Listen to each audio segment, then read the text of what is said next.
Today it's my pleasure to introduce today's speaker, Dr. Federico Harte at Penn State. Just to give a very brief introduction about Dr. Harte's past academic work, he received a Bachelor of Science from the University of Uruguay and then continued his studies to complete a PhD at Washington State University in the Department of Food Science back in 2002. After this, he joined the faculty at University of Tennessee in 2005 and is now a faculty or an associate professor at Penn State University, and that happened back in 2014. Dr. Harte's research focuses on the casein micelles in bovine milk and the different non-thermal processes and functions of these casein micelles and how that relates to their structure and function. Since his research endeavors began, he has been an author or co-author on over 60 peer-reviewed publications, helped give or prepare 80 different presentations, and is an author or co-author of over 9 book chapters. So with that in mind, I can think of no one more qualified to give today's webinar. And with that, I'd like to turn it back over to Dr. Harte. Okay, thank you for the kind presentation. So the title of this webinar is Casein Micelle Structure and Function Properties, and it's pretty much an update of what is going on or what has been done in the last, let's say, 5 to 10 years, with, of course, with emphasis on very recent research. There is a lot to be done in this area, and I think in the next 5 years we will see new functionality coming from the casein micelle. I will divide this presentation in the following topics. A little bit about caseins, very, very brief. I assume the audience that is participating in this webinar has some expertise on the area already. I'll talk about delivery systems using casein micelles. This is definitely a hot topic, and that is why I put it right away in the menu. And then I'll talk about things that we have been doing on the effect of environment, specifically ionic environment, what happens when you change the salt composition of the environment surrounding casein micelles. The effect of pressure, I think it's very, very interesting, very intriguing what pressure does to casein micelles. And then I will close this presentation with what I consider are immediate needs in terms of research and development when it comes to proteins in milk and specifically casein micelles. So what is that we are talking about? Caseins are 80% of the proteins in milk, in bovine milk. There are 4 main caseins.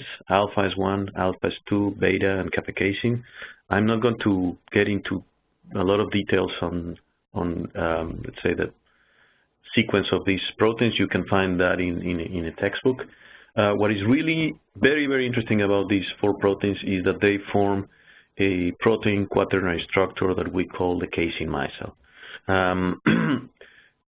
We have to keep in mind that the term of the use of the term micelle is somehow a jargon within our dairy field. There are discussions whether we should call this a micelle.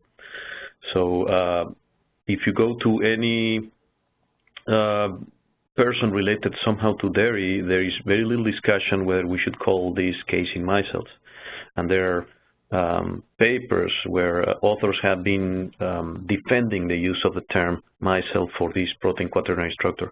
But when you go into the, let's say, physicochemical world outside dairy, one of the big discussions is whether we should call these micelles where there is no critical micelle concentration. So in the more traditional definition of what a micelle is an aggregate of several monomers that get together at a critical concentration.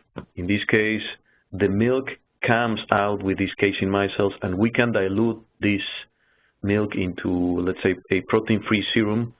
And as long as we can keep this environment similar, for instance, if we dilute with water, the micelles will break. But if we dilute with something that looks like milk, a protein-free serum, we can keep diluting till we have 1 casein micelle per gallon. And the micelle should stay as a micelle. That doesn't happen with, for instance, surfactant micelles. These surfactant micelles are formed at a critical micelle concentration, and if that concentration is not reached, we have only monomers. So in that sense, if you are going a little bit out of your comfort zone and, for instance, submitting proposals to the National Institute of Health, you have to tell them, I am using this term that is pretty much jargon in the dairy world. Keep in mind that I'm not saying that we shouldn't use this term. What I'm saying is that in some fields, the use of the term creates a little bit of a disturbance, let's say. There are around 10 to the 15 of these particles, these casein micelles, per every milliliter of milk. The reason why milk is white is because these casein micelles disperse light, and that is why we see a glass of milk as white. This happens because of the specific particle size of the casein micelles. These casein micelles are delivery systems for calcium throughout mammals. The reason why we know that is because the milk of pretty much every mammal species is super saturated with calcium. That means that there is more calcium in milk that you can dilute in water. If we add the amount of calcium that we have in milk to a glass of water, calcium will precipitate. We will go over its solubility limit. The other reason why we are pretty much sure that that is a very important biological function of casein micelles is because although there are different genetic variants of caseins throughout different mammal species, the phosphoserine residues, these very specific amino acids that hold calcium phosphate, are conserved. So you have all kinds of genetic variants for caseins, you have different amino acids, but you will always find phosphoserine residues. That is a good indication that the biological function of the casein micelles is to transport calcium. And of course, there is a technological relevance, right? The casein micelles are the building blocks for pretty much every dairy products, are used as ingredients in many different applications. The micrographs that you see on the left, that is a transmission electron cryo microscopy. That is a little sheet of ice where the micelles are suspended. And this video that I'm going to show now, that is a 3D rendition of what a casein micelle is. As you can see, it has a very open structure. There's a lot of water in this casein micelle. What you see in pink in this video, these are the calcium phosphate nanoclusters that the casein micelles are bringing. Now, one of the problems that we have with the casein micelles, we know a few things, but there are tons of things that we don't know about them. We know that kappa casein is in the surface of the casein micelle. This is important, for instance, in making cheese. During cheese making, we are cutting kappa casein into para-kappa casein and caseino-micropeptide, and that is one of the first steps in making cheese. We know that ionic interactions are very important. We know that hydrophobic interactions are very important in keeping these proteins together. We know the structure of the main caseins. We know that some of them are amphiphilic proteins. That means they exhibit hydrophobic and hydrophilic behavior, or hydrophobic and hydrophilic domains in their primary structure. But when it comes to the whole aggregate, there are several models to describe the casein micelles, and there is no common agreement on how these proteins aggregate. So these are just 3 examples, what I'm showing now. The block copolymer model proposed by Horn, the nanogel model by Holt, the mixed channels model proposed by Dalgleish. But it's been difficult to come up with an agreement because until very recently, we didn't have the tools to observe the casein micelles under the microscope in an undisturbed environment. Keep in mind that for most traditional electron microscopy methods, dehydration is a key step in the sample preparation. And let's make the following analogy. Try to explain what a grape is using a raisin, right? So the same happens with the casein micelles. Once we go into the microscope, we are dehydrating these structures, and we are trying to explain what grapes are using dehydrated systems or raisins. So that is one of the key problems that we have. Now there are cryo-electron microscopy methods. We have also testing fluid TM, fluid transmission electron microscopy. So a new avenue is opening now in terms of studying these Casein micelles. We are adapting methods that have been developed for observing viruses into observing these Casein micelles. So again, this is not a class on the Casein micelle itself. There are things that you can see in textbooks. Let me jump into delivery systems. So if you go to Web of Science, or if you go to SciFinder or any search engine for peer-reviewed journals, you will find something like this. In the x-axis you have years, and in the y-axis you have number of citations coming from Web of Science for two keywords, casein plus encapsulation and casein plus delivery. And as you can see, since 2008, in the last few years, the number of publications related to this subject is increasing. It is becoming a hot topic. Chances are that in the next 3-4 years we will see even more manuscripts and applications popping up in the market. The basic premise here is the following. You see a cartoon in the right. We have the Casein micelle. We have a hydrophobic probes that we cannot disperse in water because solubility is very low. Think about some vitamins. Think about some drugs that are very insoluble in water. Keep in mind that most of our foods, most of the foods that we consume are aqueous systems. There is a lot of water in them. So if something is insoluble, we have a problem. So the idea is to go from the micelle into the single proteins. We know that some of these proteins have hydrophobic domains. So we will have an aggregate between this hydrophobic molecule and a hydrophobic domain in one of the caseins. And then we can reform a casein micelle. And in this way, we can have something like, let's say, milk, where we are dispersing a drug that is hydrophobic and that otherwise we wouldn't be able to disperse. The premise, the driving force in this research, and I'll show you some examples right away, is that we can transform the Casein micelle into a delivery system for things other than calcium. And those things are basically low molecular weight, hydrophobic molecules that we cannot disperse in water. So I'll show you some examples right away of what is that I'm talking about. I will start with this example. This is something that we did in 2009. It was published a few years back. We used high pressure homogenization to disperse the proteins in the Casein micelle, and we used triclosan. Triclosan is an antimicrobial that you can find, for instance, in deodorants. It's relatively common.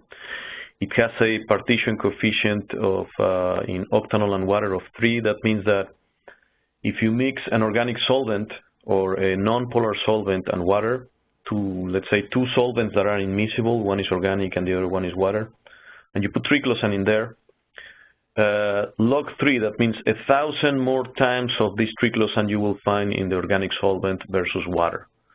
For every molecule of triclosan that you will find in the water, you will find 1,000 molecules of triclosan in the organic solvent. That means this is a very hydrophobic molecule. It doesn't like water. It is very insoluble in water, and if it can, it will migrate into an organic solvent. What you can see here in the x-axis is pressure of homogenization. In the dairy industry, you homogenize pressures of, let's say, 15 megapascals. We are going all the way to 300 megapascals. So these are huge pressures. To give you a reference, the pressure in the bottom of the Mariana Trenches is around 100 megapascals. We are going 3 times that pressure. So I try to make that clarification because you see a figure and you wouldn't think much, but 300 megapascals, it is a big pressure. What you see is that the association of triclosan to the caseins go from 75 to roughly 90%. So we are able to increase the association of triclosan to Casein micelles by breaking the micelles using high pressure homogenization and reforming this new aggregate. Now, something that was surprising to us is that without doing anything to the casein micelles, 75% of the triclosan that we added to the system ended up associated to the casein micelles.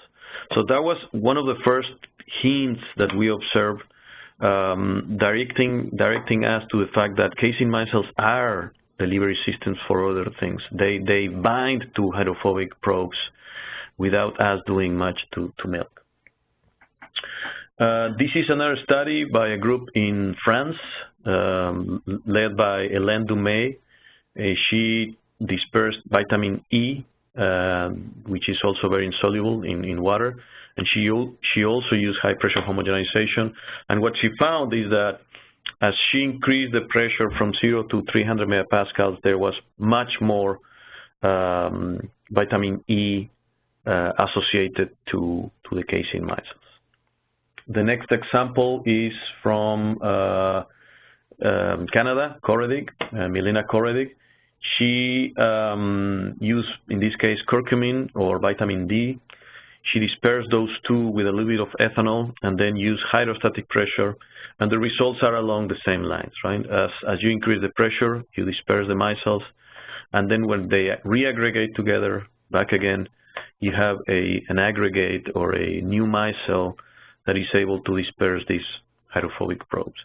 Now, keep in mind that the figure is in your right-hand side is just a representation. We don't really know where the probe ends up in the middle of a micelle or in the surface of the casein micelle. What we see is that we are able to disperse this probe much more easily when we use caseins and some stimuli. It is very difficult to know what type of structure we are getting, because we don't really know the structure of the native casein micelle either. That is why we need to push forward research in understanding native casein micelles to understand and create new applications. This is by a group in the University of Tennessee. Song used curcumin, ethanol, and high temperature to disperse the casein micelles, and then spray dry the system and created these two samples. The one in the left-hand side is simply curcumin and water without any dispersion, and then sample B is a system where you have curcumin and dispersed casein micelles. You can see that the curcumin is well dispersed in the system. This is something that we have been working the last, let's say, 3-4 years. We decided to try with a high-pressure pump. This is a water jet. The big box that you see in the bottom left is a high-pressure pump able to reach 600 megapascals. These are pumps that are used to create little streams of water that are used to, for instance, cutting marble. These are called, in the jargon, water jets.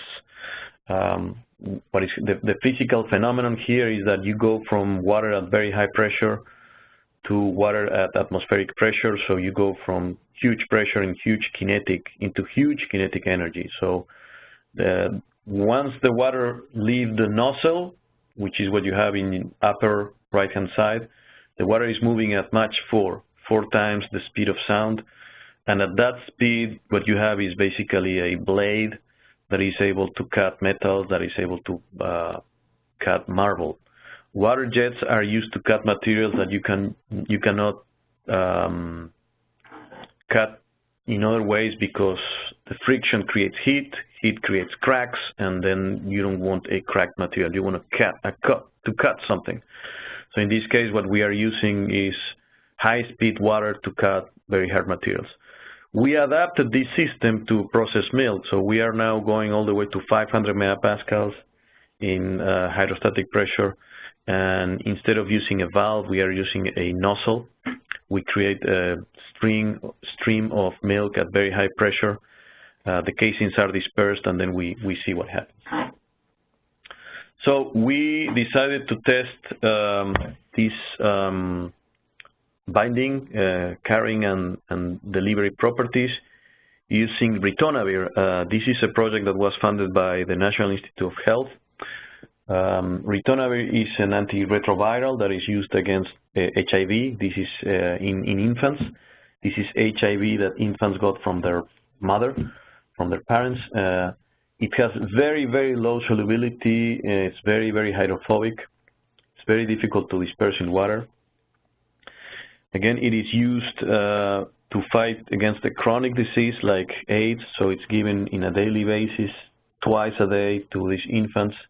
One of the problems is that since the solubility is so low, it has to be dispersed using 43% ethanol. And again, we are talking about infants consuming ethanol, infants that are 3 months old. So these are newborn humans that are consuming ethanol because that's the only way to give them this drug. Keep in mind that 43% ethanol is the amount of ethanol that you would find in a strong bourbon. So it has it is a big problem because at that age, infants do not have the metabolic pathways to metabolize ethanol, so it is a problem. Another problem in the case of this drug is that it has an awful flavor. It's very bitter. For you and I, or for an adult, it's not a big deal. Just deal with awful flavor of a given drug. But for an infant, it's a big problem because it creates rejection, and the bioavailability of a drug that is rejected is 0. So the drug is not able to reach its target site of interaction because it is basically rejected by the infant. It has a direct effect on the stomach. It creates nausea and vomiting, and exhibits polymorphism. That means that the bioavailability of this drug depends on the specific polymorph that we are delivering. So as you can see, there are several problems associated with this drug, and that is why we decided to use it as a candidate. So I'm not going to show you the loading capacity. You can go to this manuscript. The data is there. But what we found that was for us extremely interesting is that once we challenge this drug into a simulated digestive system, it showed really interesting delivery properties. What you have in the x-axis are up to 2 hours of caseins that are loaded with ritonavir exposed to a medium that mimics the stomach, the gastric digestion. So what we observed is that although we put these micelles into a relatively harsh environment, the delivery of the drug was very low. And once we transfer those micelles with the drug into a model that mimics the small intestine where absorption is supposed to happen, we saw that the micelles were delivering the drug. So the potential is definitely there. If we can find a good way to load hydrophobic drugs into these caseins, as the caseins survive the gastric digestion, they can deliver in the small intestine where it's supposed to, where absorption should happen. So we went ahead also and tried a test with piglets. In this case, what we did is we fed piglets with the drug as a powder, just dispersed in water. That is the orange line. What you have in the x-axis is hours after ingestion, and in the y-axis is the concentration of the drug in the bloodstream of these piglets. What we found is that, and this was expected, this was a textbook response. If you give the drug just dispersed in water, what you have are very strong crystals that are not going to disperse. So the bioavailability is 0 because the drug as a crystal goes through the gastric system, our digestive system, without any absorption in the small intestine. So it forms very, very strong polymorphs that cannot be dispersed. These are crystals that will go through our digestive systems without being absorbed. Now, when we disperse the drug together with Casein Micelles and we form the aggregate that you see in the middle, again, that is just a cartoon. We don't know exactly what type of aggregate we are forming. We saw a bioavailability curve that was very similar to the commercial product. Keep in mind that in this case we don't have ethanol, right? So The potential is there. Now, this is why we need to take these results with caution. These are the results. These are results coming from 2 piglets, right? These are just, we don't have replications. These are very, very preliminary. We don't know. We haven't done a larger experiment, so these are just preliminary data that show that the potential is there. Now, something that I mentioned before, when we started running experiments with hydrophobic probes, we found the micelles were binding things without us doing much. We could only improve this binding, but the micelles were binding things by themselves. So the question was, what are the native binding properties of these casein micelles? So this is what we did. We took raw skim milk, and we did size exclusion chromatography at very low pressure and separated the different fractions, the protein-free serum, caseins, BSA, bovine serum albumin, and whey proteins. We are talking about lactalbumin and lactoglobulin. And then we ran hydrophobic extraction in each of these fractions. So let me show you what is that we found. These are heat maps. So all the little numbers are different molecular weights, charge to mass ratios. So when we do the extraction on the different protein fractions, we go to the spectrometer, and the spectrometer finds a variety of low molecular weights. What we wanted to show, or what we wanted to investigate, was whether there were differences in the patterns of things that were associated to the different proteins. So these are called heat maps. Whatever you see in red, that means that for that specific molecule, for instance, for a molecular weight of 703 Dalton, there are 1,000 more times of this molecule associated to whey proteins than to the protein-free serum. We did that with whey proteins. We did the same with BSA. We saw some molecules that were associated to bovine serum albumin. But what was surprising is that when we ran this extraction on casein micelles, we found tons of low molecular weight molecules that were natively bound to casein micelles. The meaning here is that when it comes to low molecular weight hydrophobic molecules, things that are insoluble in water, mammals not just use fat globules to transport those. It seems that casein micelles are transporting calcium, but the casein micelles are also transporting a myriad of low molecular weight molecules from mother to young. This is a manuscript that I saw that appeared in 2003, so we are talking about 13 years ago. This is the concentration of sphingomyelin in 3 different milks: whole milk, 2% milk, and skim milk. Sphingomyelin has a partition coefficient of 4. That means that 10,000 more times of these sphingomyelins will go to an organic solvent versus water. What was surprising was that as you keep removing the fat in milk, when you go from whole milk to 2% milk to skim milk, the reduction of sphingomyelins in the milk is not as strong as we expected. I have friends that give 2% or whole milk to their kids just because they want these sphingomyelins to be there. Well, it turns out the sphingomyelins will be there even if you remove the fat. And we haven't run the experiments, but it seems clear that the casein micelles are also transporting these sphingomyelins. This is what we are doing now. This is also very preliminary. We want to know if we are going to give a drug to a cow that is very hydrophobic and that shows in milk.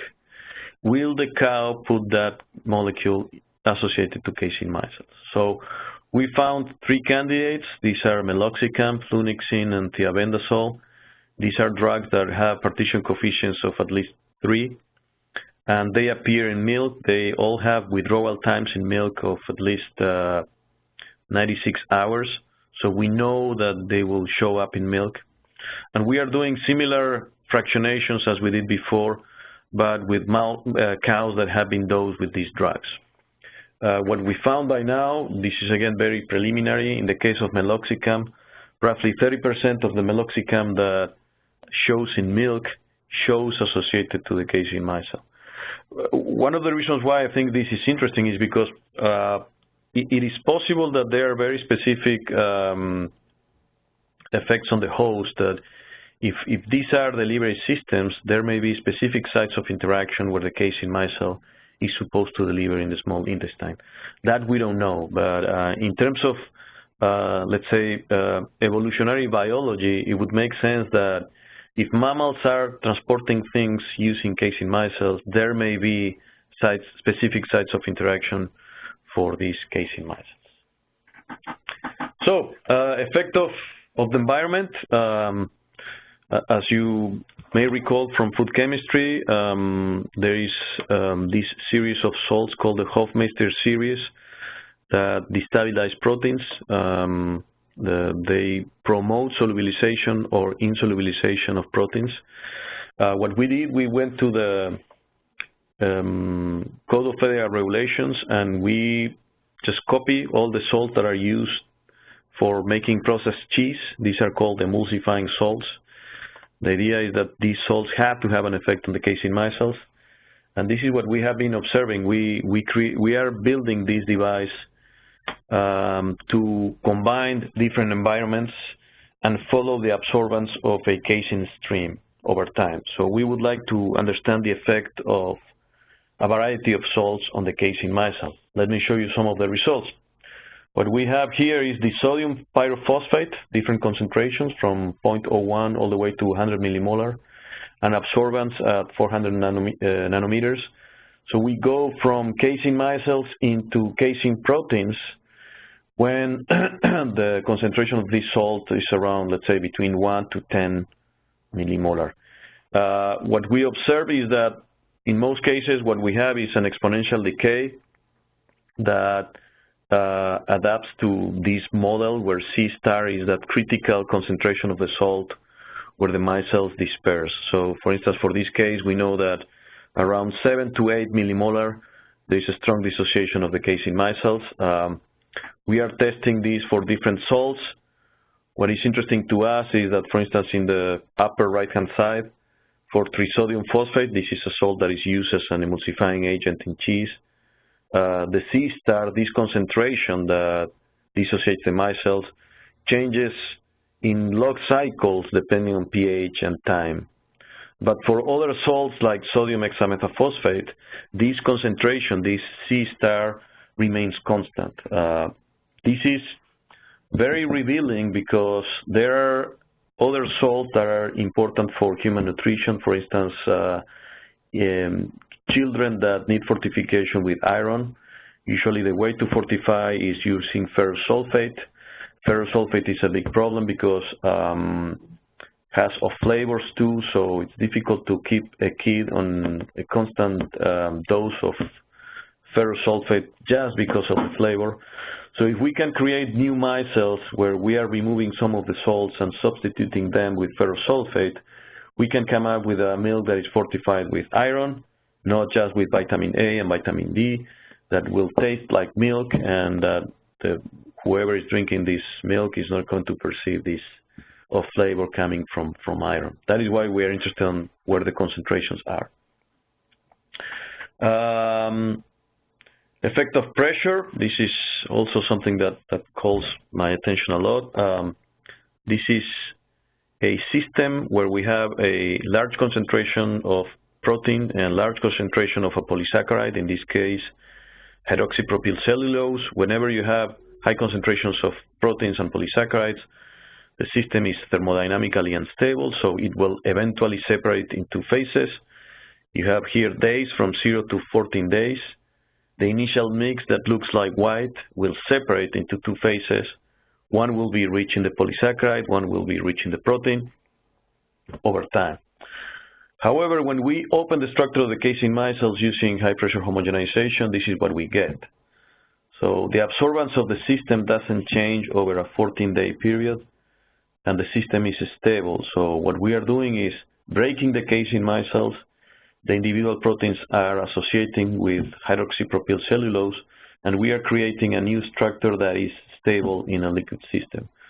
So we can fortify with protein at a higher concentration in a system that is rich in polysaccharide by dispersing the casein micelles too.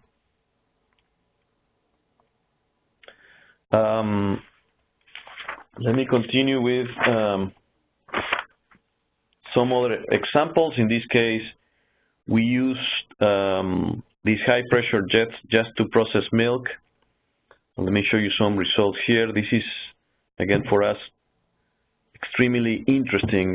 When you process milk in a high-pressure homogenizer that is able to reach 500 megapascals, you don't see differences in the milk. The milk looks white, the milk is stable, there is no precipitate, there is nothing. But once we go to the microscope, these casein micelles that you have in the left-hand side, these are what I would call like textbook micelles under the microscope. You have very dark aggregates because the proteins are absorbing a lot of the dye, in this case uranyl acetate. But when we go all the way to 500 megapascals, we are forming aggregates that have roughly the same particle size as the original casein micelles, but that they are not going to interact with the dye. It seems that the density of these micelles is much larger, and that is why the dye is not able to penetrate. The functionality of this milk is completely different. Again, you don't perceive differences. The milk after 14 days in the cooler, for instance, seems to be the same whether you treat with 0, no pressure, or 500 megapascals. However, if you try to make, for instance, let's say cheese with this milk, this is in the x-axis, you have pressure from 0 to 500 megapascals, and in the y-axis, you have gel strength after adding rennet. So this is the first step in making cheese. You add an enzyme that cuts kappa casein, and the milk should gel. G prime in pascals indicates it's a way to measure the strength of this gel. So if we don't treat the milk with pressure, the strength of this gel after adding rennet is around 100 pascals. But if we go higher in pressure from 100 to 200 to 300 to 400 and 500 megapascals, we reach a point where the milk again looks white. But if we try to make cheese out of this milk, the milk is not going to coagulate. So there is no gel formation. So we don't know if it's because kappa casein is not exposed, or there are definitely big changes in the structure of the casein micelle that we haven't been able to describe. So what I did till now is show you some of the results that we got in the lab that are related to changing the structure and the functionality of the casein micelle. What I'm going to do next is jump into what I consider some of the challenges that we should be facing at this point. This is a little bit of a summary. The nanostructure of the casein micelle is still not known. There was plenty of research on the structure of the casein micelle in the 80s and the 90s. It is coming up again, but we need a larger critical mass of people dedicated to understand the structure of these casein micelles. The binding properties of the casein micelles is only empirically understood. We have several authors that have been using different solvents, pressures, temperatures, or salts, and showing that the micelles are binding, but we don't really know what the mechanism is. We are just starting to understand the native binding properties of these casein micelles. Till now, we largely ignored the genetic variants. There is just one product that explodes this A2 milk that claims that there is a very specific beta casein variant that has some health promoting aspects. That for me, it's difficult to know based on the data that I've seen, but that's the claim.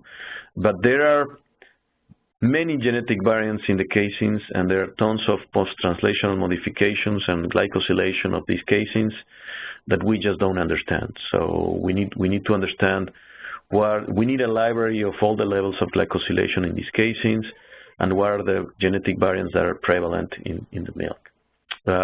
Again, I'm not saying that this is completely unknown, right? What we need is a much better picture of what is happening. I myself consider that the structure engineering or the functionality of this, the new functionality of Micelles is still in its infancy. In its infancy, we need to do much more in this area. We also need new analytical techniques to quantify individual caseins in milk. I don't think it has been well developed. I'll show you some graphs that I have here. We need to understand also if there are casein-host interactions. We need to understand those too. This is a video of cryo-electron tomography of Casein Micelles. This is a technique that we need to explore much more aggressively. This is a little layer of ice. Sorry, wait, let's go back. Where the micelles are suspended, and these are native Casein Micelles in protein-free serum. It's, I think, as I said, a lot more to be done in that area. There is functionality that is coming out from these micelles. For instance, we have a provisional patent on changing the foaming properties of Casein Micelles. We know that modifying the properties of this Casein Micelle can change the interfacial properties. We have been able to show that skim milk can be made to foam much more when the right stimuli is used. Again, I'm not going to elaborate much more on this because we have provisional patent on the works. As I mentioned on analytical techniques, these are HPLC chromatograms for milk. Beta casein comes as a very nice peak, alpha S1 comes as a peak, but then kappa casein and alpha S2 comes in several peaks that we assume all of those are kappa casein and alpha S2. What you have in the middle is standard for kappa casein. You can see that again there are several peaks for this protein. These may be because of genetic variants or because of different levels of glycosylation, but I think we need better chromatography means or techniques to quantify individual casein proteins. A lot has been done, but a lot can be still done when it comes to analytical techniques for individual caseins. So my paradigm here is the following: that the next generation of dairy ingredients and applications will be linked to casein engineering.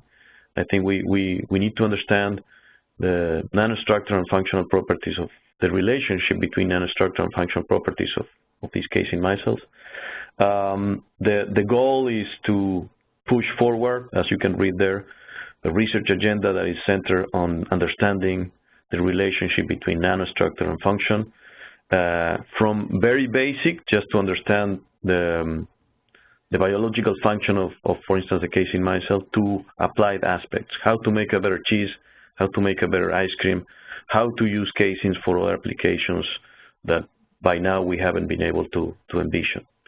So with that, that's pretty much the end of this presentation. I need to acknowledge the team that is working in the lab: Manpreet Chima, Haoshu Sang, Michelle Tran, Mitch Kohler, and Yunus Arichai. These are currently these are students and postdocs working on the lab. They are an integral and vital part of this research agenda. So with that, if there are any questions, I'm open. Yeah.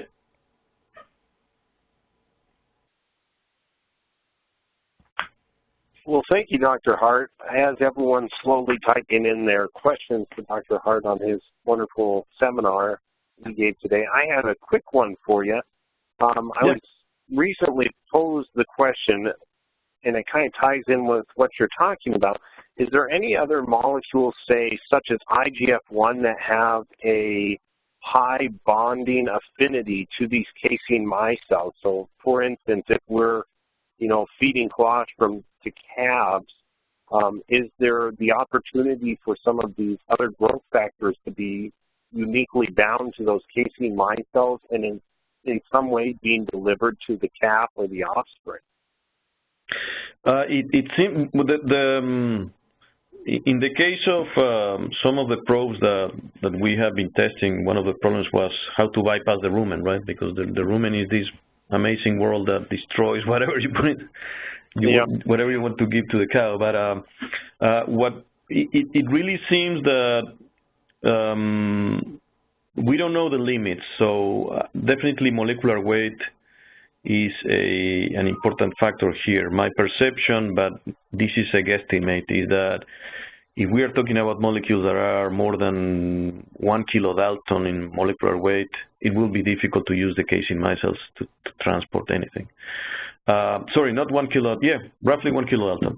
So I don't know what it, and then what we know is that hydrophobicity plays a role, definitely, but we don't have a good library of, as I mentioned, what we know is highly empirical. There are several manuscripts out there, including mine, where we test some conditions and we prove that something happens, but it's very difficult to come up with a general inference because we don't really know. So what I've seen outside is, in a case-by-case, different methods and different molecules where you are able to show that the dispersibility is better. This is one of the reasons why we decided to jump into meloxicam and other drugs and give them to cow to understand what are the native properties. At least come up with a, let's say, a basal level of binding that the cow is using. So, yeah.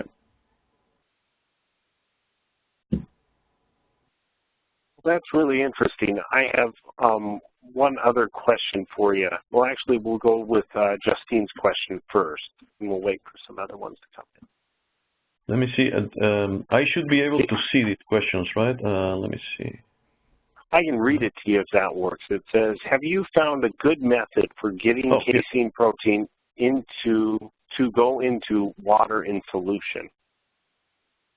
Go into solution in water. Getting, you mean casein proteins or caseinates? Let me again. Once we jump into caseinates, sometimes these are difficult to disperse. What we use in many cases, when we use, for instance, some micellar casein that doesn't have any lecithin, is rotary homogenizers. Some of the studies that we are doing to show the effect of salts, what we do is we disperse the casein micelles into water plus 1 to 20, a solution that has water and protein-free serum. So we don't really know much about the effect of the inorganic chemistry of the milk on the casein micelles. So instead of us coming with a simulated milk ultrafiltrate that doesn't really work that well, what we do is we collect milk, we use a tangential flow filtration, let's say 3 kilodalton, to come up with a protein-free serum. So this is a serum that has lactose and minerals of milk, has everything but proteins and fat, and that we use to disperse our caseins. So we prepare solutions with different concentrations of this protein-free serum. We put caseins in there, and we study the absorbance over time. We come up with systems where the absorbance doesn't change over time, so we know that at least the caseins are stable there. So there is no general rule for dispersing casein micelles. What I found is that using rotary homogenizers help a lot. So.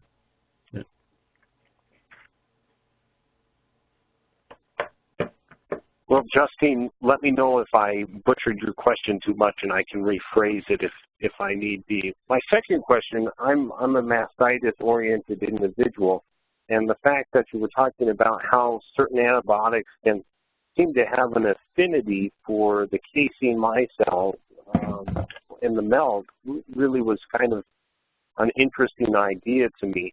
So is there the potential to use certain drugs or to, in the same mind of trying to develop drugs, make them especially possibly hydrophilic, or not hydrophilic, hydrophobic, So it does try to localize within the mammary gland with the milk fat that's being secreted, as well as those casein micelles, to more or less develop a more effective drug?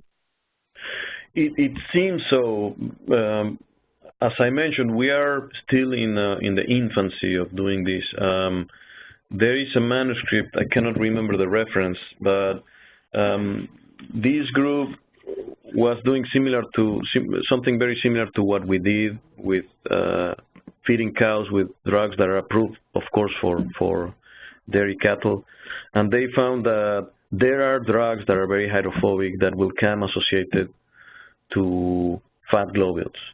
So what I'm saying about partition coefficient of molecular and molecular weight, it's an empirical truth, but it doesn't apply to every drug. There are I can't remember what was the drug. It wasn't thiabendazole, but I have this manuscript somewhere and I can send it to you. But they grabbed the milk and they studied the partition coefficient between fat and the rest. So they grab the milk and they centrifuge, and then they study the concentration of these drugs in fat versus skim milk.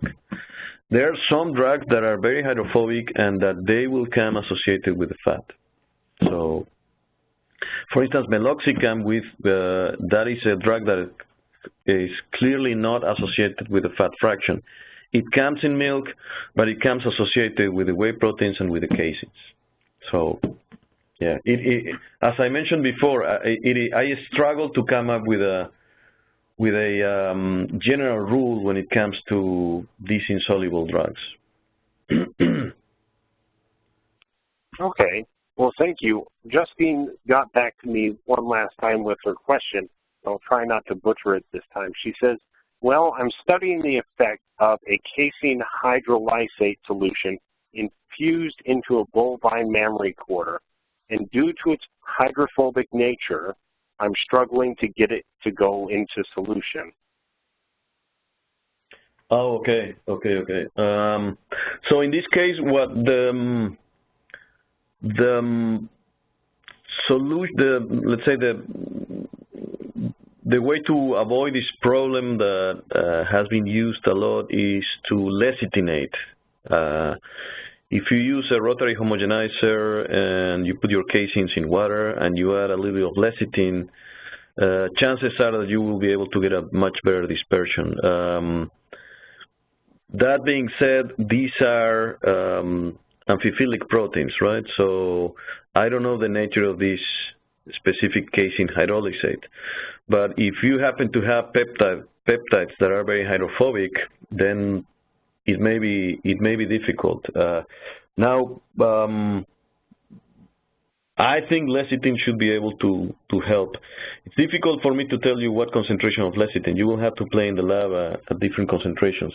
Lecithin itself is sometimes difficult to disperse. You can try create a mother solution of lecithin, let's say boil lecithin in water. Once you disperse the lecithin in water, you can start adding your casein hydrolysate and see how it works. My perception is that if you disperse the lecithin in boiling water and you add little by little your hydrolysate with a rotary homogenizer under strong agitation, you should be able to get a system that is stable. Also, higher pH, she's asking whether heat and higher pH. Higher pH, I don't know. Try also to increase the ionic strength. Maybe try a buffer solution, phosphates or salts. In other words, try to salt in the protein. Let's say which one may help. Try with PBS or even HEPAS. I don't know if that will interfere with your application, but what we see is that salts also help dispersing these proteins. So lecithin and maybe phosphate buffer. I don't know what would be the effect of pH. Yeah, but yeah. Well, I think this might be a good time to stop. We're about 5 minutes from the top of the hour. I'd once again like to thank Dr. Harte for volunteering his time to more or less inform us less well-versed individuals in this area. It was a really interesting presentation for myself, and it gets me to think outside my little box of mastitis, which I know some other people are working in as well. So I'd like to thank Justine Britton for her questions and contributions to this discussion as well. And with that, lastly, just once again, thank you, Dr. Harte, for your time. It was most appreciated and useful. Well, thank you for the invitation. It's been my pleasure, and I hope to see and interact with the audience in ADSA too in the joint annual meeting upcoming. So. Yep, we will see you then. Thank you, everyone, for your participation and questions.